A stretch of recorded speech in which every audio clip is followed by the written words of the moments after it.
Hey, Riz. So you're on it, huh? That's great. You've asked me so many times how I do my homework. I just figured I'd show you what I'm doing currently. My homework has really been an evolution because you remember this database here? Hopefully you're still using it somewhat. I would come in here and I would have a setup like a 5 minute reverse divergence and homework it right on the hard right edge where it was. I've done so many of those, I don't have to do that anymore. So on this database, what I'm doing is I come in here and I do the daily analysis. You see in here, I've got the daily analysis. I also do the news analysis. And like for the daily for yesterday, I mean, you can see the markups are still the same. This is what you would have done on your end of day charts. So what I have in here, in this database, I just have the entire end of day for everything. I've got the 15 minute, the 5 minute, the 1 minute. And the 1 minute I shrink down. Stop it at 4 o'clock in the afternoon and come up to the London. Yeah, that's the London gap. I only look at that time period for the opening for the 1 minute because I don't trade in Asia, and after 4 o'clock the markets are closed. Really, I mean, I'm supposed to be out of this stuff. So that's why I shrink the 1 minute down to this. The 15 minute, I just want to see the whole day. And I'm sorry, this is the 5 minute. The 15 minute, well, I mean, it's the same size chart here. I just take the 5 minute and flip it over to the 15, and this is what it looks like. So that's what I do on the daily basis.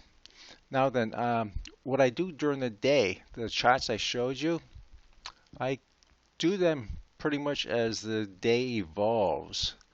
You can see in here that I get them marked ES, the date, and A, B, C. Each one of these things is a different time frame in the day. What I'm trying to do is make sure I get each one of these setups or indications I've marked in here.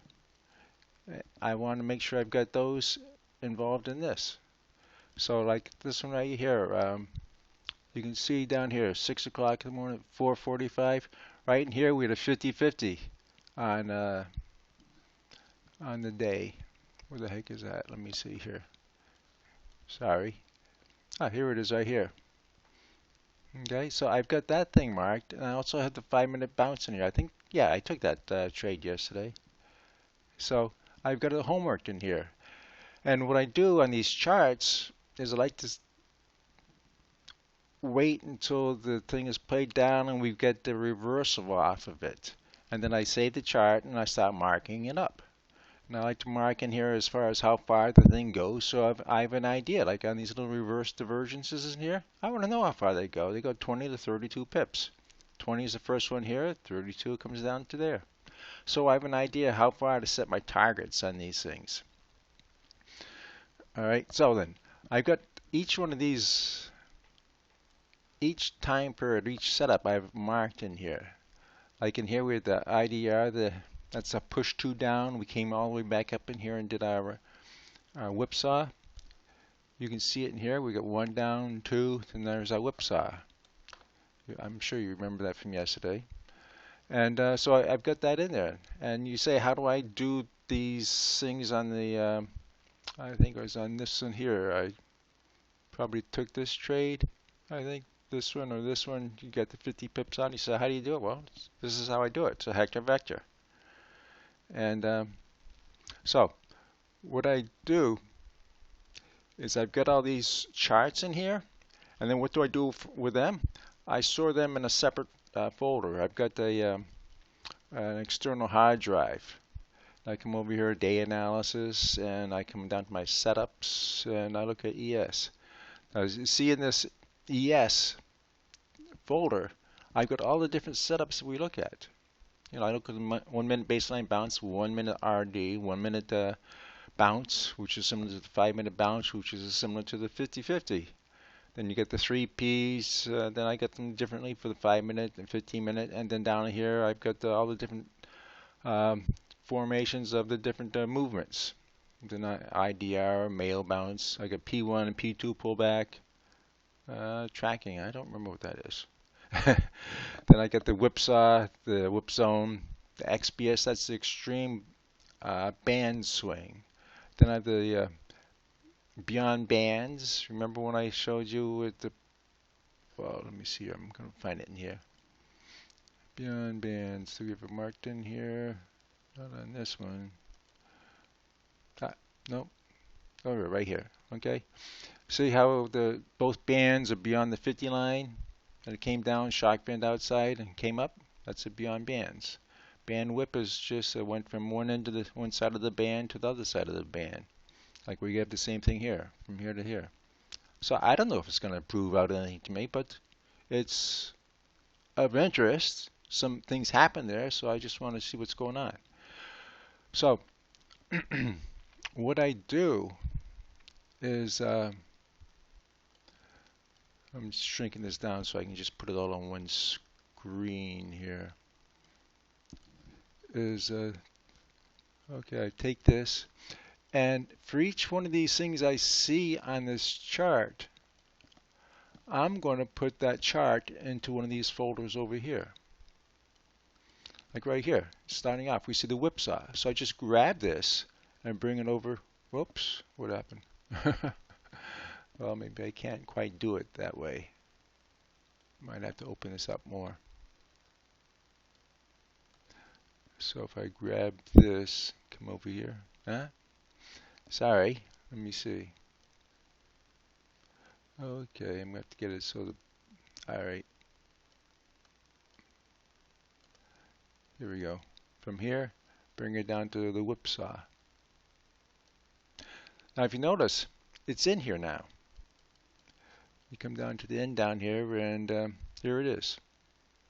But it didn't come out of this folder. Okay, that's why I have this folder here on an external drive, because I can just drag this over to any folder and it's going to copy it. It's not going to move it, it's going to copy it. So I don't have to come over here, say copy, then come over here, open this thing up, paste it in, and then go back. I just drag it in there. So what do we have in here? We had the whipsaw. I've got a condensed, then I got a 50-50. So what do we have? I'm just going to take this, go from here, bring it into the condensed folder, put it into the 50-50. It's a 15-minute 50-50. I got a 3P right there. So put it into 3 pushes, and I've got a XBS. I'm going to put it into the XBS folder. And then down here I've got an AA, all aboard. Remember that one? It's not for Alcoholics Anonymous now. And then I've got an A2 in here. Remember these movements? Okay, then I have a 5-minute bounce. I come over and put it into the, where is the 5-minute bounce? There it is, 5-minute bounce. Now I've already done a 3P, so I don't have to do that again. Then we have a 1-minute RD.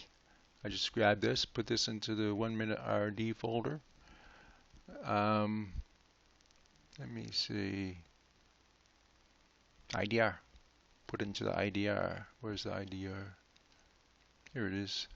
And then what I do when I've got all of these things in here, I take this and I put it into the daily folder. And then I'm done with this folder. I don't need this chart anymore, so I just delete it. And the next one comes up. Okay, see this is 414B. So I just do the same process for this one. What am I starting with over here? I'm starting with a whipsaw. Because that was the big whipsaw. So I just take and drag this into here. Okay, I've got a 1-minute RD. 1-minute RD, I put it into there. Band whip and beyond bands, I have that for 2 of them in there. Band whip, beyond bands, where is it? Right there. I've already got that in there. Okay, I've got a P2 pullback. So I'm going to put this one here into the P2 pullback. Whipsaw. Did I do the whipsaw? We'll see. I don't remember. Yeah, I did. I still put it in there. Then I got a P2 pullback. Did I do that one? I don't remember. What the hell? Probably ended up in the wrong folder, that one that just disappeared. Okay, we have an XPS up there. Extreme band swing, that's in. Okay, so, oh, the uh, hector vector goes in here. This is what I use for, you say, how did I do the hector vector trades? It's because of a folder that I see these things in, so I go and look at it. So when you see a hector vector going on, you know what type of pullback you're looking for. Um, so we'll just say we've got this daily done there, and then I'm done with that one. Okay, so I'm not going to take you through all of these. That's just a waste of time. You see what I'm doing. But the purpose here is that you see on these charts, you get so many things marked in them. Oh, here's our hector vector. Let me look at a different one. Okay, here we've got the okay, we get the 1 minute. Okay, here's the one that we had our big thing in. Well, here, what I'm trying to show you is that, like on the whipsaw, you're looking at whipsaws pretty closely. You say this folder. I can come into this folder, and I've got 86 charts in here right now with the whipsaws on them. Now you can see it starts with the oldest one up top, and it has the newest ones down below. And as I said, this has been an evolution for me. Like this is one of the first one. This is the first one I've got saved, and you can see that on here I've got the whipsaw. That's great, but I don't have all the information on the bands stored in here, so I can put it in there. But the idea here is that I've got all of these charts in here, so that what I do is I come back to them every now and then. I could just come back to the group, and I'll start going through them. And I'll say, all right. We just put this one in here. So the first thing I do with them is I open up in Paint, and then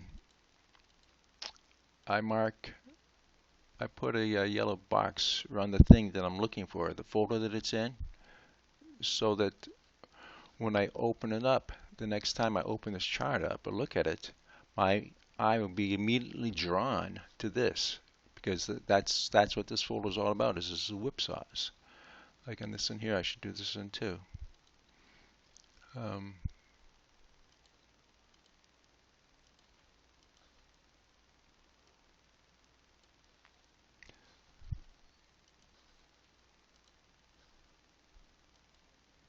Okay, so they're all in there. So what I can do with these things is I come back and I look to say, where do they appear? How do they form? I mean, sometimes you just see them nipped at things, and other times they blast right through. Like this one right here. It just blasts right through all the way up to the extreme. You say, well, when does it do that versus when does it just pink through and come down? Well, look at, we got a hector vector. That's one of the times. But this is what I do for the homework. So I just create folders for each type of movement, and I just look at that movement. I don't look and say, okay, I don't look at just the end of the day like on here and say, well, okay, where do we have these things? You know, I look at more at what's going on in the folder, so it gives me a better idea. I hope. I don't know. We'll see. As far as what happens from that pattern, how it looks when it's shaping up, and what you should expect it to do. So that's what I'm doing now. So hopefully it helps, and good luck.